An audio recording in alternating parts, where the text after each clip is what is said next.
Entrepreneur Revolution. How to develop your entrepreneurial mindset and start business that works. Book by Daniel Priestley. Introduction. क्या आप अपने business को दुनिया भर में फैलाना चाहते हैं? क्या आप ये सीखना चाहते हैं कि शुरुआत से ही एक सक्सेसफुल कंपनी कैसे लॉन्च की जाए? ये समरी आपको अपने सपनों को पूरा करने में मदद करेगी। इसमें आप जानेंगे कि अपने आइडियाज़ को हकीकत में कैसे बदलें। ऐसे लाखों छोटे बिजनेसेस खुलना शुरू हो गए हैं, जिनमें से कुछ ऐसे भी हैं जो कुछ ही सालों में पूरी दुनिया में मशहूर हो गए हैं। लेकिन आखिर उन्होंने ऐसा किया कैसे? ये समरी आपको ऐसी टेक्निक्स सिखाएगी जिनका इस्तेमाल आप एंटरप्रेन्योरियल रेवोल्यूशन से जुड़ने के लिए कर सकते हैं। ये आपको नए मौके ढूंढने और उन पर एक्शन लेने में मदद करेगी। एक बिजनेस खड़ा करने का मतलब सिर्फ एक प्रोडक्ट बनाना और उसे मार्केट में लाना नहीं होता है। आपको ये भी जानना होगा कि इसे किसी भी कंपटीशन में सबसे अलग कैसे रखा जाए और असरदार तरीके से कैसे बेचा जाए। छोटे बिजनेसेस पूरी दुनिया में अपने प्रोडक्ट्स की वजह से नहीं पहुंचे, बल्कि ये स्ट्रेटेजिक मॉडल्स की वजह से मुमकिन हुआ है, जिनका इन सभी में इस्तेमाल किया गया है। अपने सपनों का पाने की कोशिश कीजिए और ऐसे सक्सेसफुल एंटरप्रेन्योर बनिए जो आप हमेशा से बनना चाहते हैं। आइए इस समरी के जरिए पहला कदम उठाएं। The entrepreneur revolution is happening. दुनिया पहले भी कई बार बदल चुकी है। खेती के वक्त से निकलकर हम इंडस्ट्रीज की दुनिया में आए और अब हम एंटरप्रेन्योरियल वक्त में जा रहे हैं। इससे पहले कि हम एंटरप्रेन्योरियल रेवोल्यूशन के बारे में बात करें, हमें हिस्ट्री में जाकर सभी रेवोल्यूशंस के बारे में जानना होगा। आइए वक्त में पीछे चलते हैं और बिजनेस की दुनिया के इतिहास को जानते हैं। 1700 सदी एक ऐसा दौर था जब सभी लोग खेती किया करते थे। उसे एग्रीकल्चरल एज कहते हैं। उस समय लगभग हर इंसान किसान था और इसके अलावा और कोई जॉब नहीं थी। जैसे जैसे वक्त बीतता गया, खेती की जगह टेक्नोलॉजी ने ले ली। उस वक्त कई इन्वेंशन हुए और लोग उसे अपनाने भी लगे। जैसे एक ट्रैक्टर 100 लोगों के काम को एक दिन में करने लगा। पूरी दुनिया में सामान और कपड़ा बनाने के लिए फैक्ट्री खुलने लगीं। धीरे धीरे किसानों और दर्जियों के काम को टेक्नोलॉजी ने हड़प लिया। वो एक ऐसा वक्त था जिसे इंडस्ट्रियल रेवोल्यूशन कहते हैं। ये दुनिया में होने वाले सबसे बड़े रेवोल्यूशंस में से एक था। उन सालों जब टेक्नोलॉजी में कई नए आविष्कार हुए थे, तब जाकर इंडस्ट्रियल रेवोल्यूशन आया था। ये 1850 के दशक में हुआ था। तब तक लगभग कोई भी किसान नहीं रह गया था। अब सिर्फ फैक्ट्री में काम करने वाले वर्कर्स और मजदूर ही नजर आने लगे थे। उनमें से ज्यादातर मशीनों पर काम किया करते थे और एक ही काम को रोज किया करते थे। सोसाइटी में होने वाले बदलावों को ये दुनिया धीरे धीरे अपनाती है। जैसे ही एक नया आइडिया सामने आता है, ज्यादातर लोगों को इसे अपनाने में आमतौर पर 20 से 30 साल लग जाते हैं। ये बात इतिहास में हुए अलग अलग फैक्ट्स से साबित की जा सकती है। जैसे फोन का आविष्कार 1876 में हुआ था, लेकिन ये 1900 सदी में जाकर मशहूर हुआ था। टीवी को 1930 में बनाया गया था, लेकिन ये 1950 के दशक में जाकर मशहूर हुआ। ऐसा देखा गया है कि इन आविष्कारों को अपनाने में दुनिया को 20 साल का वक्त लगा था। लेकिन ये आइडिया हमारी सोसाइटी की आजकल की सिचुएशन से कैसे जुड़ा हुआ है? जैसे जैसे हम बात कर रहे हैं, हम उसी टाइम लैग को एक्सपीरियंस कर रहे हैं। एक और रेवोल्यूशन का वक्त आ गया है और वो है एंटरप्रेन्योरियल रेवोल्यूशन। शायद अभी इसे कोई नहीं जानता, लेकिन ये अगले 20 से 30 सालों में पॉपुलर हो जाएगा। एंटरप्रेन्योरियल रेवोल्यूशन एक ऐसा वक्त है जहां एंटरप्रेन्योर्स दर्जनों छोटे छोटे बिजनेस को शुरू करके बड़ी कंपनियों से मुकाबला करने लगे हैं और दुनिया पर राज कर रहे हैं। आप ऐसा उन डेवलपर देशों में पहले से ही होता हुआ देख सकते हैं, जहां रोज सैकड़ों बिजनेस खोले जाते हैं। 1800 सदी में टेक्नोलॉजी ने दुनिया को बदलकर रख दिया। लेकिन आजकल ये छोटे बिजनेस को बड़ी कंपनियों से लड़ने में मदद कर रही है। टेक्नोलॉजी छोटे बिजनेसेस को सही प्रोडक्ट और सर्विसेज बेहतर तरीके से ऑफर करने में मदद कर रही है। छोटे बिजनेसेस के पास कुछ ऐसा होता है जो बड़ी कंपनियां कभी नहीं दे सकती, वो एक कनेक्शन और रिश्ता। छोटे बिजनेसेस अपने एम्प्लॉयीज और कस्टमर्स से कनेक्ट कर सकते हैं। एक ऐसी कंपनी जिसमें 100 से भी कम स्टाफ हैं, वो अपने एम्प्लॉयीज पर अच्छे से नज़र रख सकती है कि वो क्या कर रहे हैं और उनके लिए एक बेहतर माहौल कैसे बनाया जाए। ये छोटे छोटे बिजनेसेस अपने एम्प्लॉयीज और कस्टमर्स का ज़्यादा ख्याल भी रखते हैं। ये अपने शेयर होल्डर्स को देने के लिए ज़्यादा प्रॉफिट कमाने की कोशिश नहीं करते। छोटे बिजनेसेस अपने वातावरण की फिक्र करने के साथ साथ इस बात की भी परवाह करते हैं कि उनके काम से दूसरों पर क्या असर पड़ता है। एंटरप्रेन्योर्स अक्सर ग्रुप्स में टीम बनाते हैं, जिसे हम आज एंटरप्रेन्योरियल टीम के नाम से जानते हैं। आमतौर पर इस टीम में एक बड़ी कंपनी के सबसे अच्छे एम्प्लॉयीज होते हैं। वो बड़ी कंपनी छोड़कर ऐसे मौकों की तलाश करते हैं जिससे उन्हें ज़्यादा फायदा हो सके।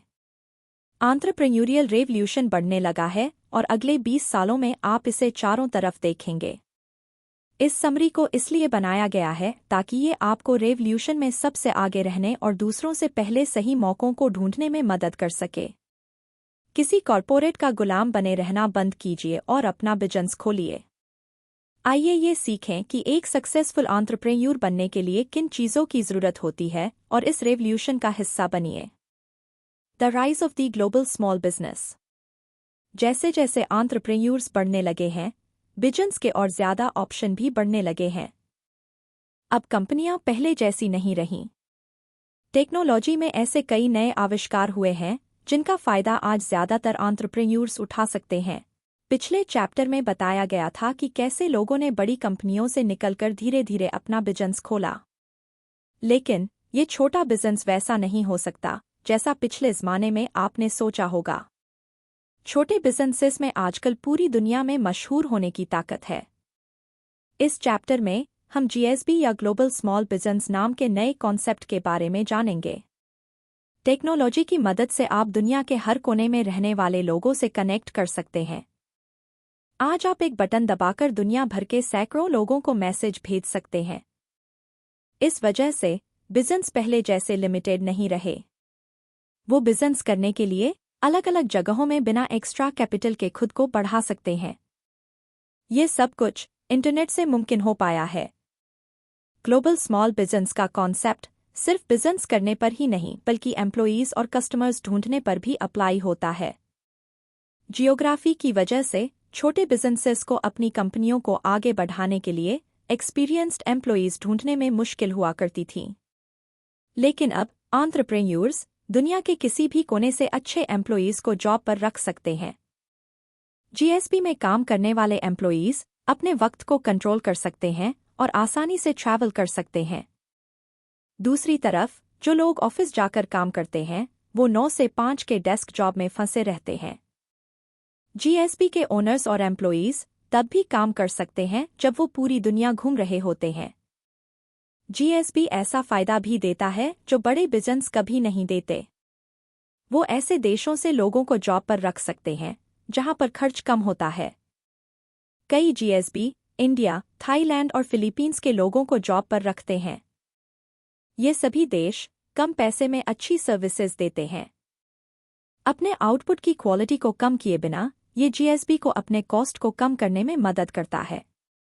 इसलिए जीएसबी के पास सिर्फ 20 वर्कर्स होने के बावजूद वो हर साल लाखों कमाते हैं। इसके अलावा जीएसबी टैक्स को कम करने की अपनी एबिलिटी के लिए काफ़ी मशहूर और प्रॉफिटेबल हैं। कई जीएसबी अलग अलग देशों में काम करते हैं, इसलिए हर देश का टैक्स रेट कम होता है। ज़्यादातर सक्सेसफुल जीएसबी एक छोटे टारगेट मार्केट को अपने प्रोडक्ट्स और सर्विसेज ऑफर करते हैं। वो इसे कुछ खास कस्टमर्स को बेचने की कोशिश करते हैं और ऐसे ऑफर्स लाते हैं जो सिर्फ खास उनके लिए बनाए गए होते हैं। ऐसे जीएसबी जो एक ही तरह के प्रोडक्ट बनाते हैं, उनकी भी सेल्स बहुत ज़्यादा होती है। जैसे एक जीएसबी जो अपने प्रोडक्ट को ऐसे लोगों को बेचता है जो अपने हेल्थ का खास ख्याल रखते हैं, हर किसी का ध्यान नहीं खींच सकता है। लेकिन सिर्फ विमेन एथलीट, वेजिटेरियन रनर्स या वेटलिफ्टर्स को अपने प्रोडक्ट बेचने वाला जीएसबी इन लोगों का ध्यान खींचता है। एंटरप्रेन्योर रेवोल्यूशन हो रहा है और ये आगे आने वाले 2 दशक तक रहेगा। इससे पहले कि देर हो जाए, इससे अभी जुड़ जाना ही अच्छा होगा। अगले चैप्टर्स में आपको जीएसबी के मार्केट में कॉम्पीट यानी मुकाबला करने का तरीका बताया जाएगा। The entrepreneur sweet spot. Entrepreneurial revolution में टक्कर देने के लिए आपको कुछ ऐसा करना होगा जिसके लिए आप पैशनेट हैं। एक बड़ी कंपनी और एक छोटे बिजनेस के लिए काम करने में एक खास फर्क यह है कि आप जो करते हैं उसकी परवाह करने की एबिलिटी और आपके साथ में काम करने वालों का आप कितना ख्याल रखते हैं। बड़ी कंपनी में अपने कलीग्स या मैनेजर्स को अपने इमोशंस दिखाना अच्छा नहीं माना जाता है। यहाँ सिर्फ काम और डेडलाइंस की बातें होती हैं। ऐसे लाइफस्टाइल में सरवाइव करने का एक ही तरीका है और वो है हर दिन को ऐसे जीना जैसा आपने बीता हुआ कल जिया है। जीएसबी बिजनेस से पैसा कमाकर अपने ओनर्स और एम्प्लॉइज को अपनी जिंदगी अपने तरीके से जीने का मौका देता है। वो अपने वक्त के राजा होते हैं। जीएसबी अपने एम्प्लॉइज का ज्यादा ख्याल रखते हैं क्योंकि कम लोग होने की वजह से हर एक के भले के बारे आसानी से सोचा जा सकता है। इस लाइफस्टाइल को बनाने के लिए आपको एक सक्सेसफुल बिजनेस बनाना होगा। कोई भी एक फेल्ड कंपनी नहीं चाहता और ये भी नहीं चाहता कि एक ऐसी चीज के लिए अपनी जॉब छोड़ देना बेकार हो जाए जो असल में काम ही नहीं करती। आपको अपना एंटरप्रेन्योर स्वीट स्पॉट ढूंढना होगा। ये स्पॉट आपको आगे आने वाले सालों में लाखों कमा कर देगा। अगर आप जानते हैं कि इसे कैसे डेवलप किया जाता है तो आप इतनी जल्दी मिलियनेयर बन सकते हैं जितना आपने सोचा भी नहीं होगा। इसमें आप अपने पैशन को समझेंगे, इसमें अच्छा बनेंगे और पैसा कमाएंगे। सबसे पहले आइए पैशन को ढूंढने के बारे में बात करते हैं। आप सोच रहे होंगे कि जो ट्रेंड में है वो करने के बजाय कुछ ऐसा करना जरूरी क्यों है जिसके लिए आप पैशनेट हैं। आपका पैशन एक कीमती एसेट है जो आपको एक एंटरप्रेन्योर बनकर कई मुश्किलों से लड़ने में मदद करता है। ये आपको उन सैकड़ों अनपैशनेट इंसानों से ऊपर रखता है जो मार्केट में घुसने की कोशिश कर रहे हैं। एक पैशनेट एंटरप्रेन्योर उस इंसान से 1000 गुना बेहतर होता है जो सिर्फ पैसा कमाने के लिए काम कर रहा है। पैशन आपको अपने कस्टमर्स से कनेक्ट करने और उनके इमोशंस को समझने का मौका देता है। अगर लोग ये देखेंगे कि आप पैशनेट हैं तो वो बिजनेस करने के लिए दूसरों के बजाय आपको चुनेंगे। कई लोगों को अपने पैशन को ढूंढने में मुश्किलें आती हैं। ये उन सभी चीज़ों में से एक है जो ज़्यादातर लोगों को अपने बिजनेस में सफल होने से रोकती है। लोग सोचते हैं कि अपने पैशन के साथ काम करने से एक सिंपल और रेपिटेटिव यानी बार बार आने वाला एक फ्यूचर मिलता है। लेकिन ये बात गलत है। आपका पैशन आपको अपनी लाइफ की ताकत की तरफ ले जाता है। ये रास्ते में आपके लिए कई मौके लेकर आता है। एक बार जब आप अपना पैशन ढूंढ लेते हैं तो आपको ये पक्का करना होगा कि आप इसमें बहुत अच्छे बने। उसके लिए आपके पास स्किल्स होने चाहिए। किसी भी चीज़ के लिए पैशनेट होना तब तक बेकार है जब तक आप ये नहीं जानते कि उसे करना कैसे है। आपके स्किल्स आपका एसेट हैं। आपका बिजनेस आपको सिर्फ पैसा कमा कर देगा। आपको इसकी शुरुआत करने के साथ साथ इसमें अच्छा बनकर अपने पैशन को एक नई उड़ान देनी होगी। अगर आपके स्किल्स दूसरों के मुकाबले आधे ही होंगे तो आप कभी अपना बिजनेस खड़ा नहीं कर पाएंगे। एक सक्सेसफुल बिजनेस का एक आखिरी फैक्टर है पैसा जनरेट करना। आपका पैशन और आपके स्किल्स आपको सही टारगेट मार्केट की तरफ ले जाएंगे। जैसे ही आपको ये मिल जाएं तो लोगों को आपके प्रोडक्ट को खरीदने के लिए मनाने के तरीकों को डेवलप करना शुरू कीजिए। आपके पैशन के लिए एक सही मार्केट जरूर होगा। आपको सिर्फ चीज़ों को अलग नजरिए से देखने की जरूरत है। अगर आपको ऐसा महसूस हो कि आपका आइडिया प्रॉफिटेबल नहीं है तो उसी तरह के इंडस्ट्री में कुछ और ढूंढिए। आपका पैशन एक बड़े पेड़ की तरह है जिसमें उसकी शाखाएं वो अलग अलग आइडियाज़ हैं जिससे आप प्रॉफिट कमा सकते हैं। अपने पैशन से जुड़ा हुआ कुछ ढूंढिए, लेकिन ये ध्यान रखिए कि वो इतना इंटरेस्टिंग होना चाहिए कि एक खास मार्केट पैदा कर सके। सबसे सक्सेसफुल कंपनियां सबसे पैशनेट फाउंडर्स से ही बनती हैं। Building a global small business in the entrepreneur revolution. जैसा कि पिछले चैप्टर्स में बताया गया है, छोटे बिजनेसेस पहले जैसे नहीं रहे। ये बिना किसी ऑफिस, बड़े कैपिटल या स्टाफ के भी काम कर सकते हैं। आप अपना छोटा सा बिजनेस खुद ब खुद या 2-3 दोस्तों के साथ मिलकर शुरू कर सकते हैं। अपने छोटे बिजनेस को शुरू करने का सबसे अच्छा तरीका है इसे ऑनलाइन डालना। अगर आप अपने प्रोडक्ट्स को ऑनलाइन डालेंगे तो आप उन करोड़ों लोगों तक आसानी से पहुंच सकते हैं जो शायद आपका प्रोडक्ट खरीदना चाहते हैं। छोटे बिजनेसेस में एक सबसे ज़रूरी बात यह है कि वो अपने प्रोडक्ट्स की मार्केटिंग कैसे करते हैं। आजकल के कॉम्पिटिटिव मार्केट में अपने कंज्यूमर की असली ज़रूरत को जानना इतना आसान नहीं है। लेकिन इस बुक के ऑथर डैनियल प्रीस्टली ने अपने प्रोडक्ट की सही मार्केटिंग करने के लिए एक सलूशन निकाला है, फिर भले ही आपका कस्टमर बेस कितना ही छोटा क्यों ना हो। अगर आप इन आइडियाज को मन लगाकर फॉलो करेंगे तो कुछ सालों में लाखों कमाने लगेंगे। डैनियल ने ये टेक्निक्स अपने सभी छोटे बिजनेसेस में अप्लाई किए हैं। अभी तक उन्होंने 5 छोटी छोटी कंपनियां खोली हैं और सभी 1 साल के अंदर ही जीएसपी बन गए थे। इस तरह डैनियल 30 साल की उम्र से पहले ही मिलियनेयर बन गए थे। उन्होंने इस बात का फ़ायदा उठाया कि कस्टमर्स एक प्रोडक्ट को कैसे समझते हैं और फिर उनकी ज़रूरत के हिसाब से इसकी मार्केटिंग करना शुरू किया। अगर आप अपने प्रोडक्ट की सही मार्केटिंग करना चाहते हैं तो आपको अपने प्रोडक्ट के लिए एक खास प्रोडक्ट स्ट्रेटेजी अपनानी होगी। आपकी कंपनी का फोकस इस बात पर नहीं होना चाहिए कि प्रोडक्ट को कैसे बेचें, बल्कि इस बात पर होना चाहिए कि अपने कस्टमर की ज़रूरतों को कैसे पूरा किया जाए। कंज्यूमर्स आम तौर पर कुछ चीज़ इसलिए खरीदते हैं क्योंकि वो अपनी एक खास प्रॉब्लम को सॉल्व करना चाहते हैं। ये कोई जीने मरने वाला सिचुएशन नहीं होता है, बस कस्टमर्स की बेसिक ज़रूरत को दिखाता है। लोग अलग अलग प्रोडक्ट्स खरीदकर एक तरह का सैटिस्फैक्शन चाहते हैं। सभी बिजनेसेस प्रोडक्ट्स ऑफर करते हैं। अगर आप सर्विसेज भी ऑफर कर रहे हैं तो अपनी सर्विस को बेहतर तरीके से और तुरंत रेप्लिकेट करने का आइडिया इसे एक प्रोडक्ट बना देता है। बिजनेस का एक प्रोडक्ट कोई एक चीज़ नहीं बल्कि एक ऐसा सलूशन या जवाब है जो कस्टमर की ज़रूरतों को पूरा करता है। इस कॉन्सेप्ट को और समझने के लिए आइए एक एग्जाम्पल देखते हैं। रोलेक्स अमीर लोगों के लिए महंगी घड़ी बनाते हैं। अगर आप किसी से पूछेंगे कि रोलेक्स क्या बेचते हैं तो वो कहेंगे घड़ी, है ना? लेकिन असल में रोलेक्स का असली प्रोडक्ट है उनके द्वारा ऑफर किया जाने वाला स्टेटस और टाइटल। लोग रोलेक्स की घड़ी टाइम देखने के लिए नहीं खरीदते हैं। वो अमीर दिखने और अपने अपीयरेंस से अपना स्टेटस दिखाने के लिए इसे खरीदते हैं। रोलेक्स की घड़ी एक कस्टमर को एक टाइटल देती है। रोलेक्स की घड़ी उन्हें सोसाइटी में ऊंचा स्टेटस देती है और उन्हें एक आम इंसान से एक अमीर इंसान में बदल देती है। रोलेक्स ने प्रोडक्ट स्ट्रेटेजी की ताकत को पहचाना और इसे अपनी कंपनी पर अप्लाई किया। अगर आपने ध्यान दिया हो तो ये अपनी घड़ी की मार्केटिंग नहीं करते, वो इसके साथ आने वाले फायदे की मार्केटिंग करते हैं।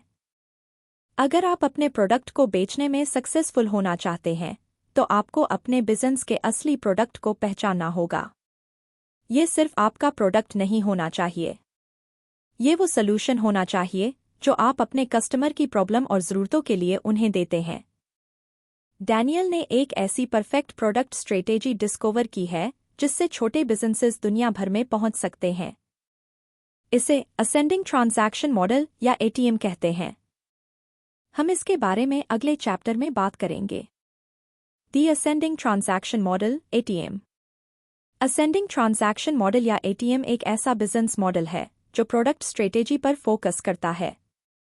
ये इस बात पर जोर देता है कि एक बिजनेस के पास कंज्यूमर को देने के लिए 4 प्रोडक्ट्स होने चाहिए। एक परफेक्ट कस्टमर सेलर रिलेशनशिप बनाने के लिए इन प्रोडक्ट्स को बहुत ही ज़रूरी माना गया है।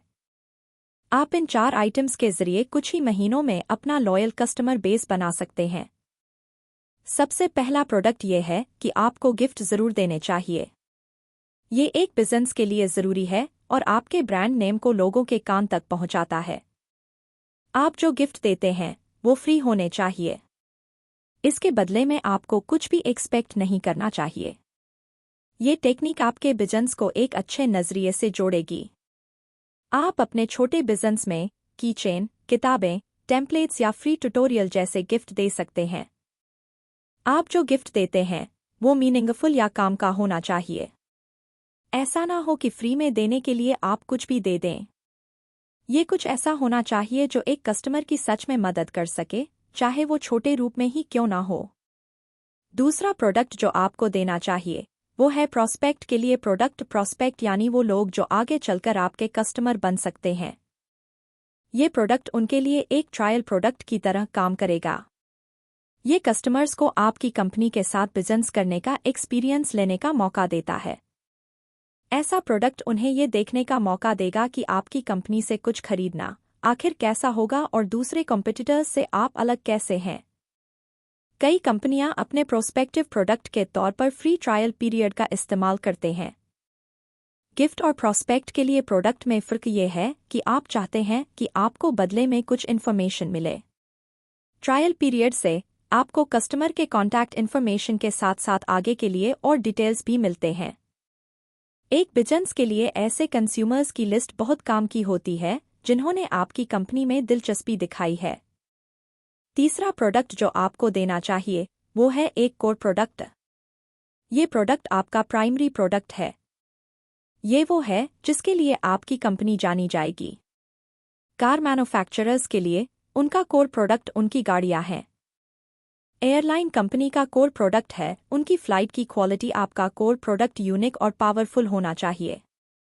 इससे आपके क्लाइंट की प्रॉब्लम भी सॉल्व होनी चाहिए और ये इतना अच्छा होना चाहिए कि क्लाइंट खुद इसकी बातें करें।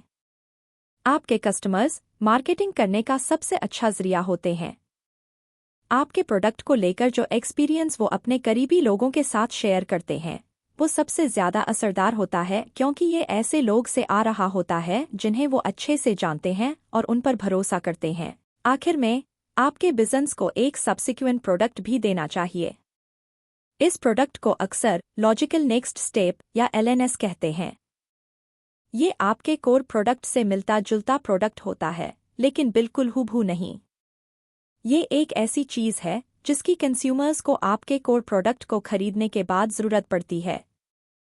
एक लोकल जिम में लो कार्ब मील LNS प्रोडक्ट का एक एग्जाम्पल है। अगर आपका कोर प्रोडक्ट जिम की मेंबरशिप है तो हेल्दी खाना देना बिल्कुल लॉजिकल है, क्योंकि इंटेंस वर्कआउट के बाद लोग कुछ खाना पसंद करते हैं। ऐसा ही कुछ कार डीलर्स और उनके इंश्योरेंस प्रोडक्ट्स के लिए भी कहा जा सकता है। कार उनका कोर प्रोडक्ट है और इंश्योरेंस LNS प्रोडक्ट है। इन चार तरह के प्रोडक्ट को एक दूसरे को कॉम्प्लीमेंट करना चाहिए, यानी एक दूसरे को पूरा करना चाहिए। ये ज़रूरी है कि आप अपने बिजनेस थीम में ही रहें और अपने गोल से दूर ना हों। अपने प्रोडक्ट को एक दूसरे से कनेक्ट करने का सबसे अच्छा तरीका है अपने कस्टमर्स के सिग्नल्स को समझना, उनसे कम्युनिकेट करना और उन्हें बेस्ट एक्सपीरियंस देना। उनसे सिग्नल लेने का एक तरीका है उन्हें हर प्रोडक्ट पर रजिस्ट्रेशन फॉर्म देना।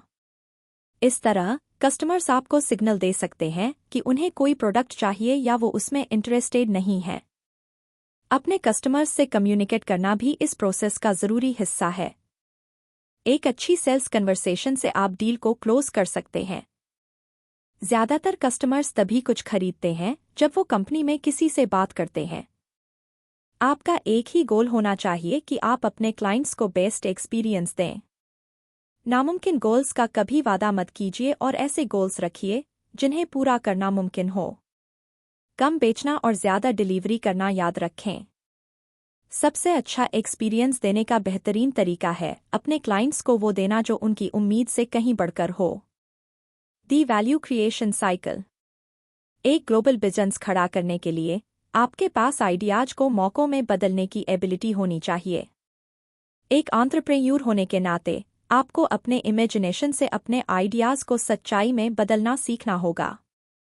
ये चैप्टर आपको अपने कॉन्सेप्ट में जान डालना सिखाएगा। एक आसान से प्रोसेस से आप अपने थॉट्स से पैसा कमा सकते हैं और वैल्यू क्रिएट कर सकते हैं। इस प्रोसेस को वैल्यू क्रिएशन साइकिल कहते हैं। ये तब होता है जब एक एंटरप्रेन्योर अपने कॉन्सेप्ट से वैल्यू क्रिएट करने की कोशिश करता है। वैल्यू क्रिएशन साइकिल के 5 फेज हैं, जो हैं एक आइडिया, मैस, एक बीटा, एक कमर्शियल और एक रिमार्केबल वर्जनी। अगर आप अपने विजन को पहले से आखिरी फेज तक ले जाने में कामयाब हो जाते हैं तो समझ जाइए कि आपने अपने आइडिया से एक वैल्यू साइकिल बना लिया है। रिमार्केबल वर्जन वो फाइनल वर्जन होता है जो कंज्यूमर्स खरीदना चाहेंगे। हम इस बारे में बाद में बात करेंगे। पहले फेज में आपको एक आइडिया पैदा करना है। इसके बिना वैल्यू क्रिएशन साइकिल शुरू ही नहीं हो सकता है। एक अच्छा आइडिया मार्केट में घुसने के लिए काफी नहीं है। आजकल आप इंटरनेट की मदद से फ्री में कॉन्सेप्ट्स ढूंढ सकते हैं। मार्केट को ऐसी कंपनी चाहिए जो इन आइडियाज को अप्लाई करने और इन्हें सच्चाई में बदलने के लिए तैयार हो। एक यूनिक आइडिया ढूंढने के बाद अब इस पर एक्शन लेने का वक्त आ गया है। ये दूसरा फेज है। यहाँ आपको ये प्लान करने की जरूरत है कि आप पॉइंट से पॉइंट बी तक कैसे जाएंगे। ये तो साफ है कि इससे मेस यानी गड़बड़ हो सकती है, लेकिन गड़बड़ी होना वैल्यू क्रिएशन का एक जरूरी फेज है। आपके आइडिया को अप्लाई करने का रास्ता कोई और नहीं ढूंढ सकता है। मेस एक ऐसा प्रोसेस है जो आपकी कंपनी के लिए एक गाइडलाइन बनाता है। ये आपको उस रास्ते की तरफ ले जाता है जहां आप जाना चाहते हैं। तीसरा फेज एक बीटा वर्जन बनाना है। मेस को साफ करने और एक साथ रास्ता ढूंढने के बाद आपको अपने आइडिया को दूसरों के सामने रखना होगा। लेकिन आपको ऐसा बिल्कुल नहीं सोचना चाहिए कि उन्हें आपका कॉन्सेप्ट आसानी से समझ आ जाएगा। ये भी हो सकता है कि वो आपको गलत समझ लें या उनके माइंड में वो आइडिया नहीं हो जो आपके माइंड में है। इसलिए अपने प्रोडक्ट का बीटा वर्जन बनाना जरूरी है। ये आपको अपने आइडिया को बेधड़क सामने रखने का मौका देता है, जिसमें आप ये चिंता नहीं करते कि आपको गलत समझा जाएगा। बीटा वर्जन सस्ता होता है और आपके गोल का एक छोटा वर्जन होता है। ये एक मॉडल, एक छोटा सा स्टेचू, स्केच या एक ब्रोशर भी हो सकता है। चौथा, हम कमर्शियल वर्जन बनाने पर आते हैं। इस फेज में आपके प्रोडक्ट को मार्केट में बेचने पर फोकस किया जाता है। अपने बीटा वर्जन से फीडबैक लेने के बाद आप उसमें जरूरी बदलाव करते हैं और अपना प्रोडक्ट बनाते हैं। कमर्शियल वर्जन आपके आइडिया का फाइनल वर्जन नहीं है। ये एक शुरुआती वर्जन है जो आप मार्केट में रिलीज करेंगे। कमर्शियल प्रोडक्ट्स आपको इतना पैसा कमाकर नहीं देते जिससे आप आराम से बैठकर खा सकें। इस पॉइंट पर आपको 3 स्टेप्स के जरिए अपने कमर्शियल प्रोडक्ट को एक रिमार्केबल प्रोडक्ट में बदलना होगा। रिमार्केबल प्रोडक्ट एक ऐसा प्रोडक्ट होता है जिसकी बराबरी मार्केट में कोई दूसरा प्रोडक्ट नहीं कर सकता है। ये वैल्यू क्रिएशन साइकिल का आखिरी फेज होता है और आपके आइडिया का फाइनल वर्जन भी। रिमार्केबल प्रोडक्ट कमर्शियल प्रोडक्ट से अलग होता है क्योंकि ये एक ऐसी चीज है जिसे कंज्यूमर्स दूसरे आइटम से इतनी आसानी से नहीं बदल सकते।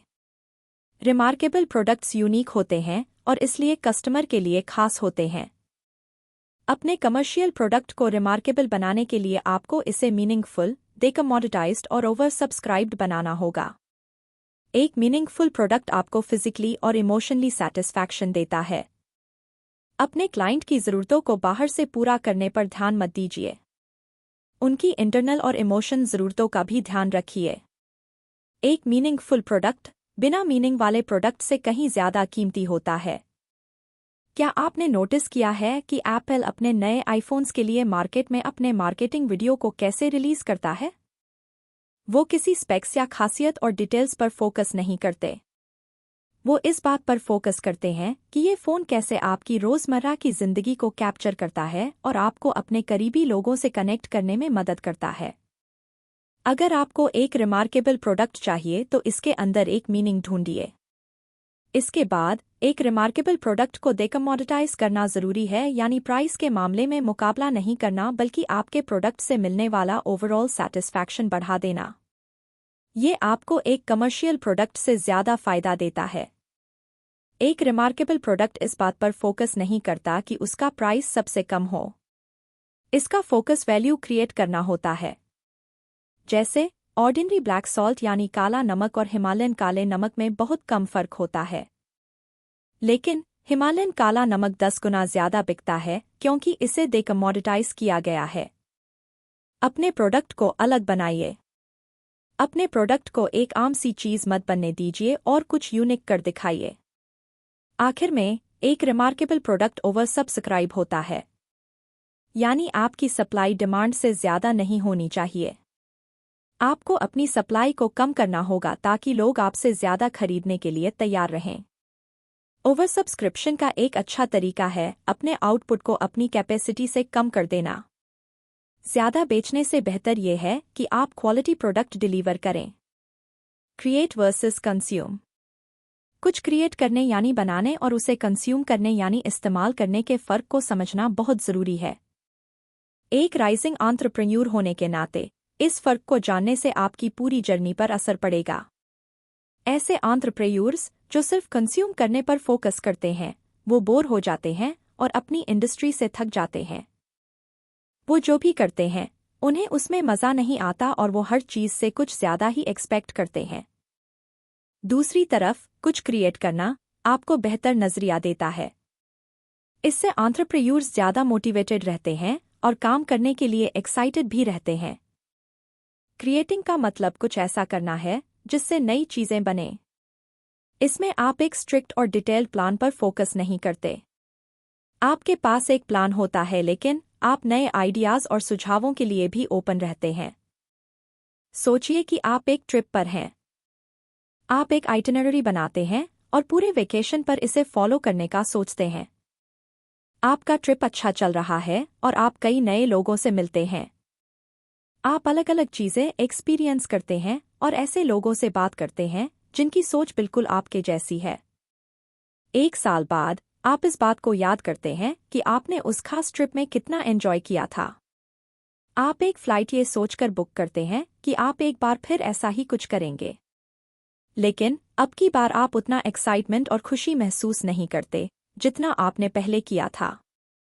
आपने उस एक्सपीरियंस को दोबारा क्रिएट किया लेकिन अब उसमें इतना मज़ा महसूस नहीं होता। ये एग्जाम्पल क्रिएटिंग और कंज्यूमिंग के फ़र्क को सामने लाता है। एंटरप्रेन्योर्स को ऐसी चीज़ को दोबारा बनाने पर ध्यान नहीं देना चाहिए जो पहले से ही मार्केट में है। उन्हें कुछ नया और एक्साइटिंग बनाने पर फोकस करना चाहिए। जो एंटरप्रेन्योर्स ऐसी चीज़ बनाते हैं जो पहले से मार्केट में मौजूद है यानी वो किसी चीज़ को रेप्लिकेट करने की कोशिश करते हैं, उन्हें मार्केट में घुसने में परेशानी होती है। कंज्यूम करने से आपके अंदर सब कुछ खत्म हो जाता है और आपका प्रोडक्ट सिर्फ एक कमोडिटी या चीज़ बनकर रह जाता है। दूसरी तरफ एक ब्रांड नेम और उसकी वैल्यू क्रिएट करने से आप प्रॉफिट कमाते हैं और आप छोटे मोटे प्रॉफिट नहीं कमाते। आप 7 डिजिट वाला फिगर कमाते हैं। अगर आप कुछ नया क्रिएट करने पर फोकस करेंगे तो मार्केट भी उसके प्रति फेवरेबल तरीके से रिस्पॉन्स करेगा। कंज्यूमर्स ऐसे प्रोडक्ट्स ढूंढते हैं जो नए हों और उन्होंने पहले कभी नहीं देखा हो। वो ऐसे ब्रांड्स को इस्तेमाल करके कुछ नया ट्राई करने के लिए बेकरार रहते हैं। अगर आप खुद को अपने कॉम्पिटिटर्स से अलग रखते हैं तो ये आपके बिजनेस के लिए बहुत अच्छा साबित होगा। इससे आप दूसरे आम ब्रांड्स से अलग दिखेंगे और अपनी पहचान भी बना पाएंगे। याद रखिए कि जो पहले से है उसे कंज्यूम करने से कहीं कम एफर्ट कुछ नया बनाने में लगता है। आपका एंटरप्रेन्योर एक्सपीरियंस सिर्फ इसी बात से गिना जाता है कि आप क्या नया बनाते हैं और आप क्या रेप्लिकेट यानी कॉपी करते हैं। आप इस माइंडसेट को अपनी रोज़मर्रा की लाइफ में भी अप्लाई कर सकते हैं और एक बेहतर फ्यूचर बनाने पर फोकस कर सकते हैं। अपनी जर्नी शुरू करने के लिए दूसरे लोगों से मदद मिलने का इंतज़ार ना करें। बाहर निकलकर सब कुछ खुद कीजिए। एक नया एक्सपीरियंस क्रिएट करने के लिए एक इंसान काफ़ी है और वो इंसान आप हो सकते हैं। कंक्लूजन। सबसे पहले आपने एंटरप्रेन्योरल रेवोल्यूशन के बारे में जाना। ऐसे बहुत से एम्प्लॉइज़ हैं जो छोटे बिजनेसेस खोलने के लिए अपनी जॉब छोड़ रहे हैं। ऐसे बिजनेसेस अपने एम्प्लॉइज़ और कस्टमर्स की ज़्यादा परवाह करते हैं।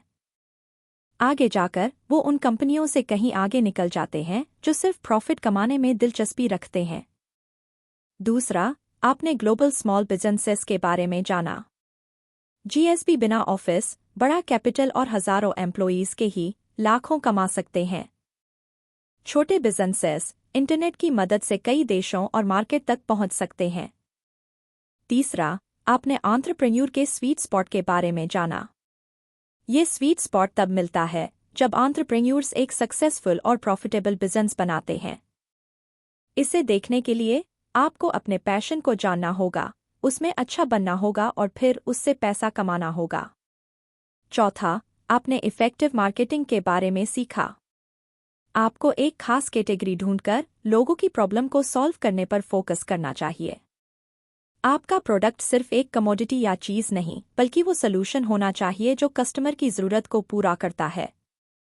5वां, आपने असेंडिंग ट्रांजैक्शन मॉडल (ATM) के बारे में जाना। इस स्ट्रेटेजी में 4 प्रोडक्ट्स बनाने के लिए कहा गया है: गिफ्ट, प्रॉस्पेक्ट के लिए प्रोडक्ट, कोर प्रोडक्ट और logical next step (LNS) product. ऐसा करने से बेहतर कंज्यूमर रिलेशनशिप की वजह से छोटे बिजनेसेस को पूरी दुनिया में पहुंचने का मौका मिलता है। 6, आपने वैल्यू क्रिएशन साइकिल के बारे में जाना। एक आइडिया से पैसा कमाने के लिए ये जानना जरूरी है कि इसे कैसे हकीकत में बदलना है। वैल्यू क्रिएशन साइकिल में एक आइडिया, मैस, बीटा, कमर्शियल और एक रिमार्केबल वर्जन आता है। आपका प्रोडक्ट मीनिंगफुल, डेकमोडिटाइज्ड और ओवर सब्सक्राइब्ड होना चाहिए, क्योंकि ये आपके प्रोडक्ट को कॉम्पिटिटिव मार्केट में अलग बनाता है। आखिर में, आपने क्रिएटिंग और कंज्यूमिंग के बारे में जाना। ज्यादातर लोग सिर्फ मौजूदा चीजों को दोबारा बनाने के बारे में सोचकर एक नया बिजनेस शुरू करते हैं। असली एंटरप्रेन्योर्स एक नया एक्सपीरियंस क्रिएट करने पर फोकस करते हैं और ऐसे प्रोडक्ट्स बनाने की कोशिश करते हैं जो आज तक नहीं बने। सक्सेसफुल बने रहने के लिए आपको अपने बिजनेस गोल्स को ग्रोइंग से लविंग बनाना होगा। एंटरप्रेन्योर रेवोल्यूशन का मतलब है एक सपने को अपने साथ काम करने वालों के साथ जीना। ये प्रॉफिट और सेल्स के बारे में नहीं, बल्कि प्यार और बेस्ट कस्टमर एक्सपीरियंस डिलीवर करने के बारे में है। अपने कस्टमर्स और एम्प्लॉयीज का ध्यान रखने से आपकी सेल्स बढ़ेगी और आप हायर एफिशिएंसी रेट हासिल करेंगे। कुछ ऐसा कीजिए जिससे आपको प्यार है, जो लोगों को अच्छी वैल्यू दे सके और उससे खूब सारा पैसा कमाइए। एंटरप्रेन्योरियल रेवोल्यूशन से ये सब हो सकता है। ये अपना बिजनेस खोलने का अभी तक का सबसे अच्छा टाइम है। इसलिए आपने जो सीखा है उसे अप्लाई कीजिए और उस पर एक्शन लीजिए।